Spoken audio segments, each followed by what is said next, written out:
The heist that made the Mona Lisa famous. On August 21, 1911, a former Louvre employee perpetrated one of the greatest art heists in history, the theft of Leonardo da Vinci's immortal painting A Mona Lisa.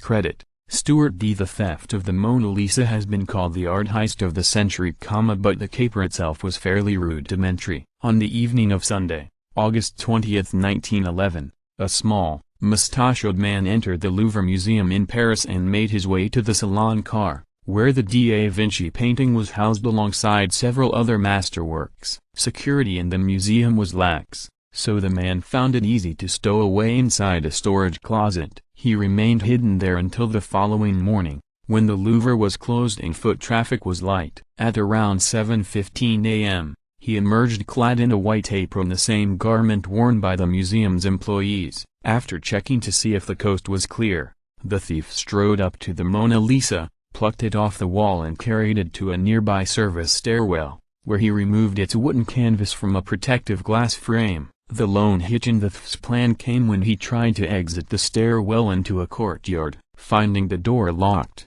he placed the Mona Lisa, now wrapped in a white sheet, on the floor and tried to take apart the doorknob. He made little progress before one of the Louvre's plumbers appeared on the stairwell. Rather than apprehending him, however, the plumber took the man for a trapped co-worker and assisted him in opening the door. With a friendly thank you, the thief made his getaway. Just a few moments later, he waltzed out of the Louvre with one of the world's most valuable paintings tucked beneath his apron. Magazine cover featuring a drawing dramatizing the theft of the Mona Lisa. Credit D. A. Dogliorti. For more than a day, the Louvre staff had no clue that the Mona Lisa had been stolen. The museum's paintings were often removed from the walls for cleaning or photography, so passers-by took little notice of the blank space where the portrait was usually located. Finally, at around noon on Tuesday, a visiting artist asked a security guard to track the painting down. When the guard couldn't locate it, the museum called the police and began a frantic search. It was only then that the Mona Lisa's glass frame was discovered in the service stairwell. That same evening, a museum official announced the theft to the world. "Oh, the Mona Lisa is gone," he said. "Oh, thus far we haven't a clue as to who might have committed this crime." News of the disappearance prompted a public outcry in France. Oh, what audacious criminal, what mystifier, what maniac collector, what insane lover has committed this abduction? Wondered the Parisian magazine L'Illustration. An army of detectives descended on the Louvre to dust for fingerprints and question witnesses. Cars, steamer passengers and pedestrians were searched at checkpoints, and police circulated unwanted posters of the Mona Lisa's enigmatic half-smile. When the Louvre finally reopened a week later, thousands of people came to gawk at the empty wall where the painting had once hung. Pablo Picasso, c. 1908. Despite the media circus, the police investigation turned up few promising leads. One high-profile suspect was Guillaume Apollinaire, an avant-garde poet who had once called for the Louvre to be burnt down. Apollinaire was arrested in September 1911 after police linked him to the earlier theft of two ancient statuettes, which had been lifted from the Louvre by his secretary. During his interrogation, he implicated his close friend Pablo Picasso, a 29-year-old Spanish artist who had purchased the statuettes and used them as models in his paintings. While the authorities questioned Apollinaire and Picasso in connection with the Mona Lisa's disappearance, the two future art legends were later cleared due to lack of evidence. As days turned into months, speculation on the Mona Lisa's whereabouts ran rampant. The New York Times wrote that a great number of citizens have turned amateur Sherlock Holmeses, and continue to advance most extraordinary theories. Some argued that American banking magnate J.P. Morgan had commissioned the heist to bolster his private art collection.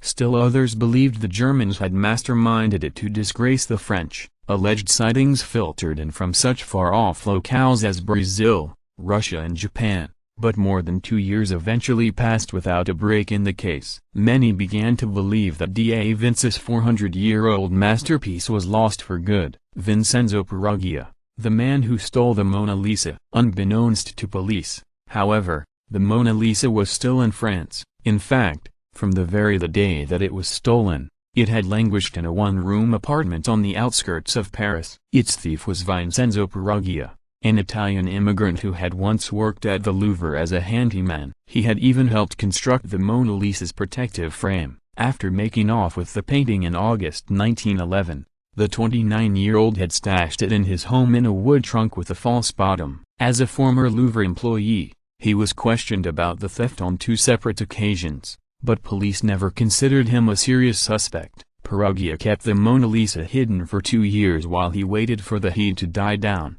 "I fell a victim to her smile and feasted my eyes on my treasure every evening," he later said. I fell in love with her. Perugia finally made an attempt to sell his treasure in December 1913. Using the alias O. Leonard, he sent a letter to a Florentine art dealer named Alfredo Geri and informed him that he had stolen the Mona Lisa and wanted to repatriate it to Italy. After conferring with Giovanni Poggi, director of Uffizi Gallery, Geri invited Perugia to Florence and agreed to take a look at the painting. A few days later, the 3 men gathered in Perugia's hotel room, where he produced a mysterious object wrapped in red silk. "Oh, we placed it on the bed," Geri later wrote, "and to our astonished eyes the divine Mona Lisa appeared, intact and marvelously preserved." The Florentines immediately arranged for the painting to be taken to the Uffizi. They also agreed to Perugia's 500,000 lira sales price, but they had no intention of actually buying the Mona Lisa. Instead, after having the portrait authenticated, they reported the thief to the authorities. On the afternoon of December 11, 1913, police arrested Perugia at his hotel. Authorities inspecting the recovered Mona Lisa in Florence. Credit: Roger Violent. After a brief tour through Da Vinci's homeland, the Mona Lisa was finally returned to the Louvre in January 1914. Perugia, meanwhile, was charged with theft and put on trial in Italy. During his testimony, he claimed that national pride had inspired him to steal the painting, which he believed had been looted from his native Italy during the Napoleonic era. Perugia was mistaken. Da Vinci had brought the Mona Lisa to France in 1516,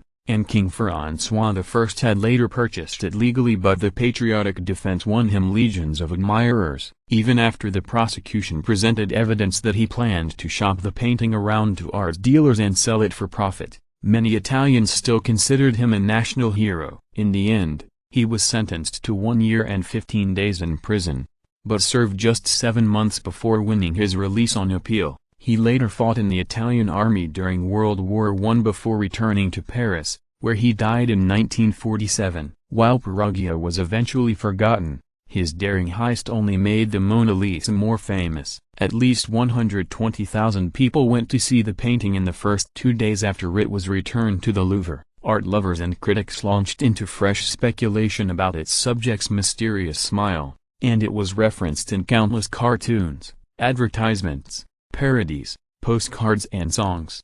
"Oh, the Mona Lisa had left the Louvre a work of art," author Diane Hales later wrote. "Oh, she returned as public property, the first mass art icon." Today, the world's most recognizable painting remains in the Louvre, where it hangs in a climate-controlled box protected by bulletproof glass. It receives some 8 million visitors each year.